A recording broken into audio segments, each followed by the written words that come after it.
Greetings and welcome. Two words you may or may not be tired of hearing by now. The National. Are you going to the National? Yeah, I'm going to the National. We need to meet at the National. No, I'm not going to the National. You're not going to the National? Oh, everyone needs to go to the National. Your life isn't fulfilled until you go to the National. How can you not go to the National? Blah, blah, blah, blah, blah, blah, blah. But here I am, adding to the overpopulated national content. And if you didn't make the pilgrimage to the Holy Slab, there's good news. People have 60 hours of footage they'll be dropping like it's breaking news for the next month and a half. So you may ask, with all the sarcasm, Andy, why did you go? Same reason I go to any other show, and that's to build my collection. And my collection is really 50% cards and 50% autographs. I will only go to the National if it's in Chicago or someplace else that's drivable for me. But if a show is a couple hours away, I will only go if there's an autograph guest that I really want. And that's because I only collect autographs that I can get in person. And as much as I love cards, and I really do love cards, I don't really care if I buy them in person or if I buy them online. I'm just looking for the perfect example for me. But for autographs, they either have to be in person or I just don't feel like I need them. I'm now too old and I don't feel comfortable asking for players who are half my age for an autograph. I'm not going to be pushing a 10-year-old kid around to get an autograph. So that kind of only leaves me with getting them at shows. And that's not for everyone. And it's honestly not even for me half the time.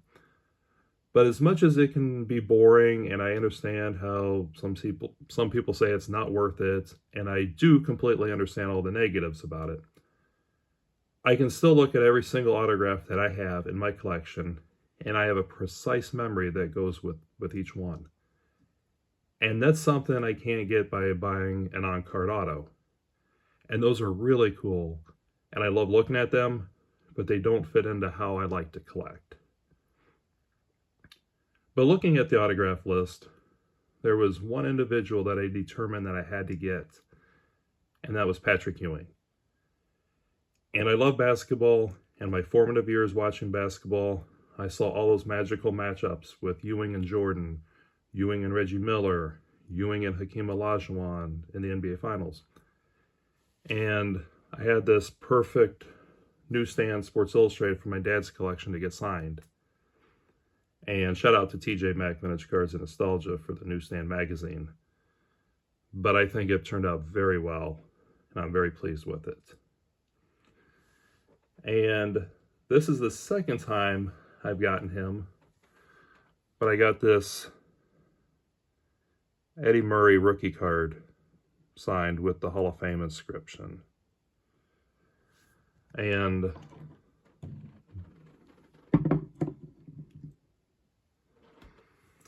this kind of fulfills what I call the trifecta of my baseball collection, and that's that I have an Eddie Murray rookie, I have an autographed baseball, and now I have an autographed rookie card of his.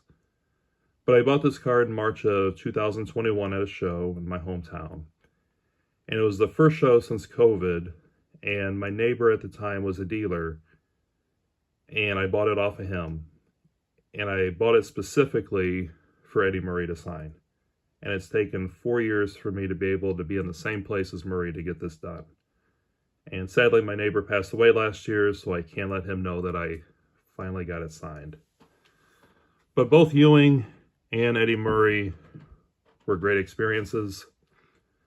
The third and last autograph I've been pushing off for a while, and I kept thinking, if I don't get it soon, he's going to pass away, and I'm going to regret that I never got it. And it was this Dennis Rodman. And I screwed up this autograph session in every which way possible. And there are several stories that go behind me finally getting this piece, that exact piece. And this isn't even the piece I wanted. And to keep the video shorter, I will definitely tell those in separate videos. But as happy as I am to get it signed, or to get his autograph, I hated everything that went into this. And no ill feelings towards Rodman. Rodman is Rodman. I know that going in.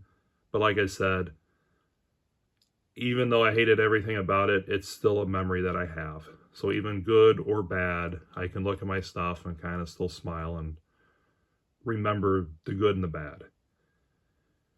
But as I am wasting my days in Autograph Pavilion, and I still hadn't bought a card because even with the plethora of cards at the National, the cards I was seeking just weren't there, or the ones I wanted that I saw were way overpriced, and the dealers, trying to negotiate with them, they were still way overcomped.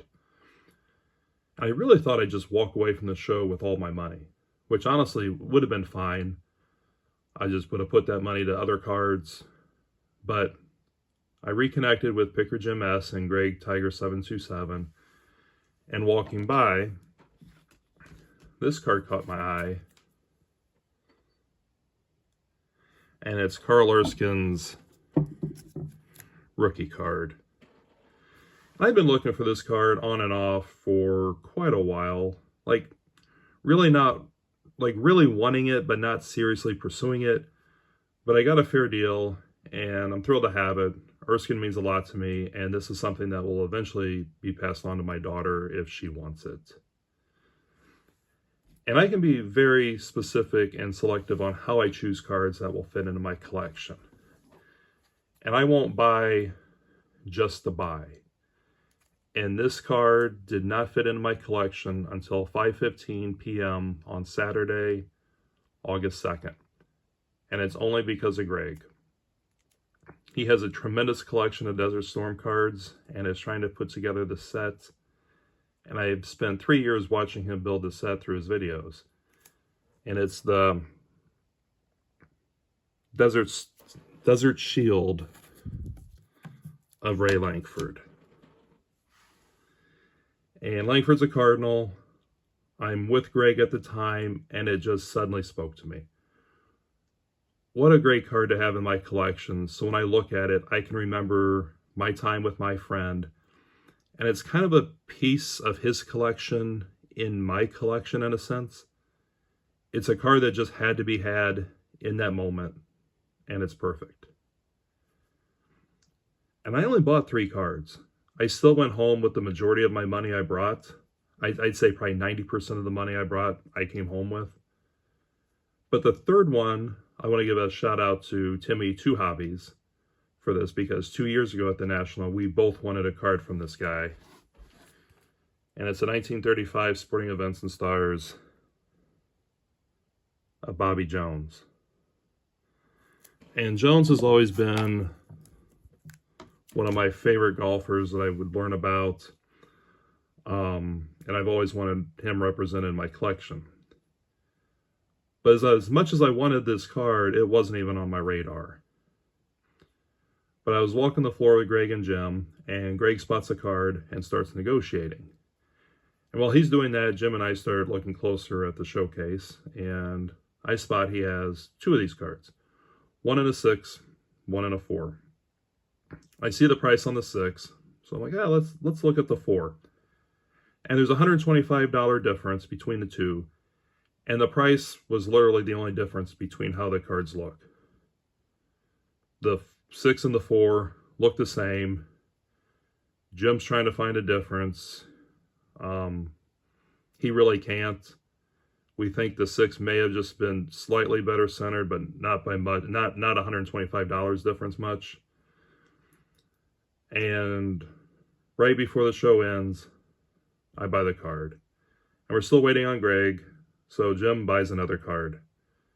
Greg comes back, and he's like, I'm passing. And Jim and I start ribbing Greg like, no, you're not. No, we both spent money waiting for you. You have to get that card now. And Greg's laughing, and I'll let Greg kind of finish that story if he wants, because it's Greg's story from here, not mine. But I am thankful for everyone I met and that I was able to talk to.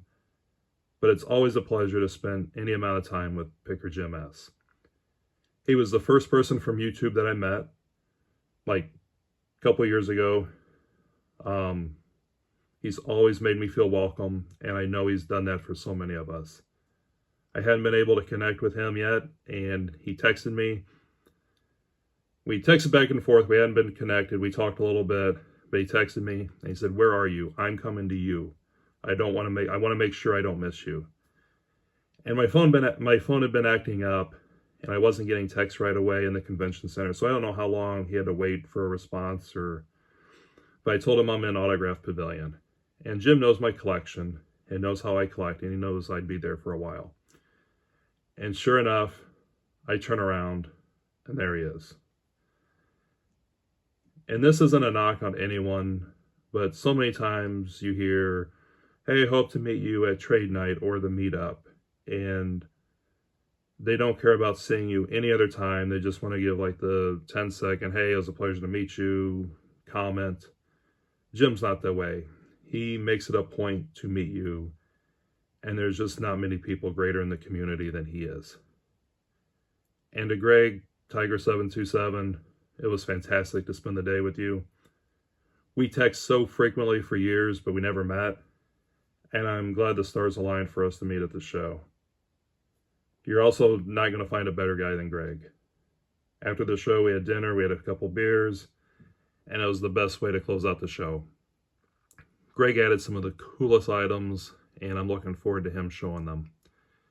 It amazes me how differently we collect, but also how similar we kind of think about it or go about it. And I also don't think anyone has a better idea on how I collect than Greg does. But Greg, thanks for everything.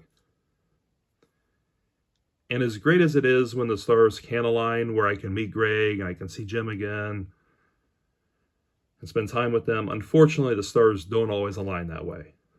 Vintage Card Steve, I missed you, man. I wish you could have been there with us. I know under different circumstances you would have been, but I just want to say I missed you, and hopefully down the road we can share this hobby together. The stars also didn't align, and I needed to apologize to Drew at Cheap Clean Shots. We texted back and forth, and when I got in the convention center, like I mentioned, I would get texts, but I wasn't getting notifications I got a text, or they'd come in late. And by the time Drew sent a text to meet for trade night, I was already out the door. And just before then, it had to be minutes. I was talking to Eric at the card closet, and he said, "Drew was literally just here looking for you." So we just missed each other. So I guess it just wasn't meant to be. But I do wish we could have connected. And that's 100% on me, Drew. That's my fault, and I'm sorry. But if you're still with me, I know this is a longer video than usual. Usually I'm like 3 or 4 minutes. I think I'm around 13 right now. But thank you for taking the time to watch, and enjoy your collection.